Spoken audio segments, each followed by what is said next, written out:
నిన్న ముఖ్యమంత్రి రేవంత్ రెడ్డి గారు ఉస్మానియా యూనివర్సిటీకి వస్తుందని తెలిస్తే చాలామంది విద్యార్థులు అందరూ ఎదురు చూసారు ఆశతోని.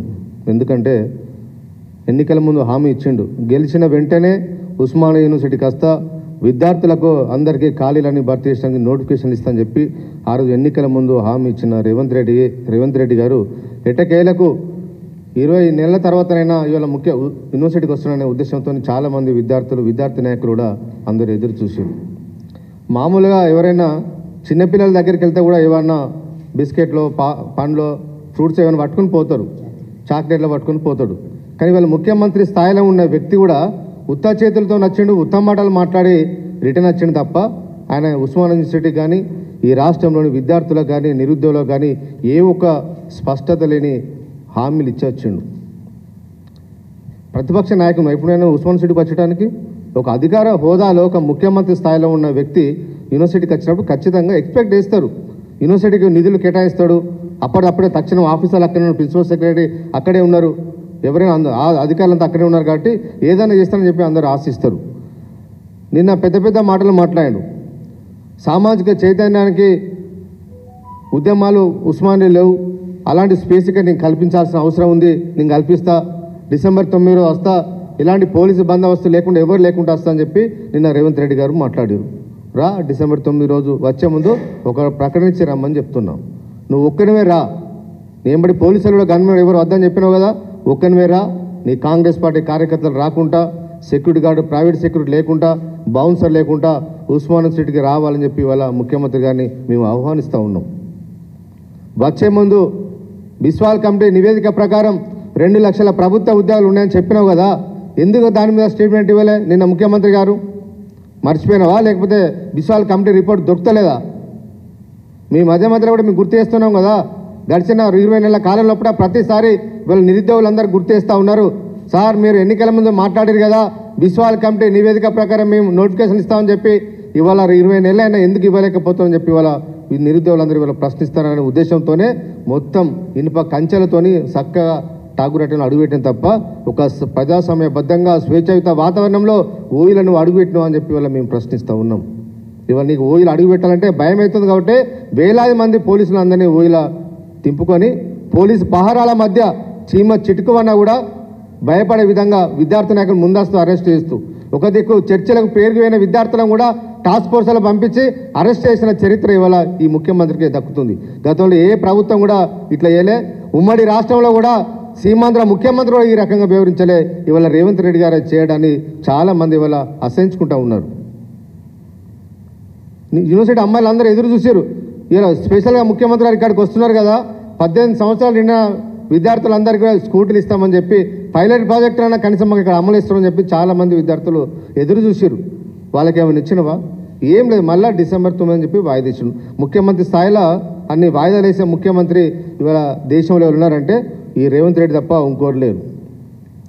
నేను గొర్రెల లెక్క, బర్రెల లెక్క, చేపలు పెంచేటోళ్ళు లెక్క కాదు అంటే వాళ్ళకి అంత హీనంగా కనిపిస్తున్నారు. నీకు గొర్రెలు పెంచేటోళ్ళు, బర్రెలు పెంచేటోళ్ళు, చేపలు పెంచేటోళ్ళు నీకు అంత హీనంగా కనిపిస్తున్నారా?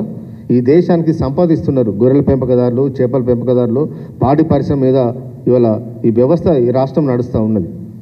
నీకు ఆ వర్గాల మీద నీకు వ్యతిరేకత ఉందని మాకు చాలా స్పష్టంగా తెలుసు.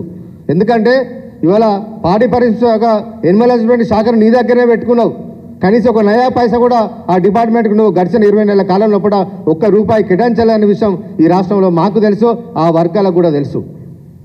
దాని కార్పొరేషన్ ఏర్పాటు చేశారు, ఒక యువకుని పెట్టారు, కానీ ఒక్క నయా పైసా కూడా ఆ కార్పొరేషన్కి ఇవ్వలేదంటే నీకు ఆ వర్గాల పట్ల ఎంత వివక్ష ఉన్నదో మాకు తెలుసు. ఆ విషయం అందరికీ అర్థమైపోతూ ఉన్నది. నీకు ఆ వర్గాలంటే నచ్చదు, కానీ ఆ వర్గాల పేరు ఉండే సంస్థలు మాత్రం నీకు పేపర్ యాడ్స్ ఇవ్వాలి. అమూల్ డైరీ వాళ్ళు నీకు పేపర్ యాడ్స్ ఇవ్వాలి, నీ కార్యక్రమాల కోసం పేపర్ యాడ్స్ ఇవ్వాలి. నీకు అంత వ్యతిరేకత ఉంటే హెరిటేజ్ను బ్యాన్ చేస్తావా? ఇక్కడ నీకు పాలలు అంటే నచ్చదు కదా, తెలంగాణలో హెరిటేజ్ డైరీ నువ్వు బ్యాన్ చేస్తావా? అంత దమ్ముందా? అంత చులకనగా మాట ఇప్పటికైనా ముఖ్యమంత్రి గారు మానాలని చెప్పి కోరుతా ఉన్నా. ఇవాళ చాలా పెద్ద కమిటీ రాష్ట్రంలో ముదిరాజు సామాజిక వర్గం, బెస్తా సామాజిక వర్గం, చాలామంది లక్షల మంది ఆ చేప వృత్తి మీద డిపెండ్ అయ్యి వాళ్ళ జీవనాన్ని కొనసాగిస్తున్నారు. ఇవాళ వాళ్ళని అవమానించే విధంగా మాట్లాడడం సరైన పద్ధతి కాదని చెప్పి ఇవాళ ముఖ్యమంత్రి గారిని ఇవాళ కోరుతా ఉన్నాం. నిన్న చాలా స్పష్టంగా ముఖ్యమంత్రి గారు చెప్పారు, నేను ప్రభుత్వ ఉద్యోగాలు భర్తీ చేయలేను, నాతో కాదనే విషయాన్ని నేను ఉస్మాన్ సిటీ వేదికనే ఇవాళ గుర్తు చేసిన విషయాన్ని ప్రతి ఒక్క విద్యార్థులు నిరుద్యోగులు కూడా ఆలోచన చేయాలని చెప్పి నేను కోరుతా ఉన్నా. ఎన్నికల ముందు అధికారం కోసం ఎంత హామీలు ఇచ్చిండో నిన్న ఉస్మాన్ సిటీకి వచ్చే నేను చేయలేని విధంగా చాలా స్పష్టంగా చెప్పిండు. ఇప్పటికే 60,000 ఇచ్చిండట. కేసీఆర్ గారు ఇచ్చిన నోటిఫికేషన్లను ఎగ్జామ్ కండక్ట్ చేస్తే ఈయన వచ్చినాక కొన్ని రిజల్ట్ ఇచ్చి అంతకుముందు రిజల్ట్ ఇచ్చిన వాటిని నియామక పత్రాలు ఇచ్చి ఇవి నేనే ఇచ్చానని చెప్పి 60,000 ఇచ్చానని చెప్పి చెప్పుకున్నాడు. అదేవిధంగా ఇంకో 40,000 ఉన్నాయి, 5 సంవత్సరాల లోపల ఇంకో 50,000 ఉద్యోగాలు ఇస్తా, టోటల్గా 1,00,000 ఉద్యోగాలు భర్తీ చేస్తా అని చెప్పిండు. మరి బిస్వాల్ కమిటీ నివేదిక 2 లక్షలు ఇచ్చిందని చెప్పినావు కదా రేవంత్ రెడ్డి గారు, మరి ఇప్పుడు నీకు 1,00,000 ఉద్యోగాలు కనిపిస్తున్నాయా? వచ్చినాక వెంటనే చేస్తా అని చెప్పినావు కదా, 6 నెలల లోపల భర్తీ చేస్తా అని చెప్పినావు కదా, మళ్ళీ చివరికి 5 ఏళ్ళు గడువు పెట్టి 5 ఏళ్ల లోపల 1,00,000 ఉద్యోగాలు భర్తీ చేస్తా అని చెప్పి ఇవాళ విద్యార్థుల చెవుల్లో నిరుద్యోగుల చెవుల్లో ఇవాళ పువ్వు పెట్టడానికి ఓయికి వచ్చిన రేవంత్ రెడ్డి అని చెప్పి ఇవాళ మేము ప్రశ్నిస్తూ ఉన్నాం. చాలా అసలు ఎంత అధ్వానంగా మాట్లాడంటే ఉద్యోగాలు భర్తీ చేయడానికి ఒక ప్రాసెస్ ఉంటుందని చెప్పిండు. మాకు తెలియదా? రాష్ట్రంలో విద్యార్థులు తెలియదా ప్రాసెస్ ఉంటుందని? ప్రాసెస్ ఉంటే తెలియకుంటే నువ్వు స్టేట్మెంట్ ఇచ్చినవా 2 లక్షల ఉద్యోగాలు డిసెంబర్ 7 కల్లా భర్తీ చేస్తా అని చెప్పి? ఇలా యూనివర్సిటీని డెవలప్ చేస్తాను కూడా ఒక ఇంజనీరింగ్ కమిటీ ఇస్తా అని చెప్పిండు. ముఖ్యమంత్రి గారు విద్యాశాఖ నీ దగ్గరనే పెట్టుకొని 20 నెలలకెళ్ళి నువ్వు ఏం చేయలేదన్నట్టే కదా, నీకు యూనివర్సిటీలో నీకు ఏం ప్రణాళిక లేదన్నట్టే కదా, విద్యా వ్యవస్థను బాగు చేయాలని ఆలోచన నీకు లేదన్నట్టే కదా. కొత్త ఇంజనీర్ల కమిటీ వేసి మీకు ఏం కావాలో మీరే రాసుకోండి, నేను 1000 కోట్లు ఇస్తా అని చెప్పిండు. 20 నెలల కాలం లోపల కనీసం ఒక ₹1 కోటి కూడా ఇవ్వని ముఖ్యమంత్రి రేపు 1000 కోట్ల రూపాయలు ఇస్తా అంటే ఎవరైనా విద్యార్థులు నమ్ముతారా? నిరుద్యోగులు నమ్ముతారా? పిల్లి కళ్ళు మూసుకొని పాలు తాగుతుందట. ఆ విధంగా వీళ్ళ ముఖ్యమంత్రి గారు కూడా అందరు చెవులు మూసుకుంటారు, నేను మాట్లాడుతున్న ఎవరు వింటలేరు అనుకుంటుండు. కానీ ప్రతి ఒక్కరు కూడా రికార్డ్ అవుతుంది.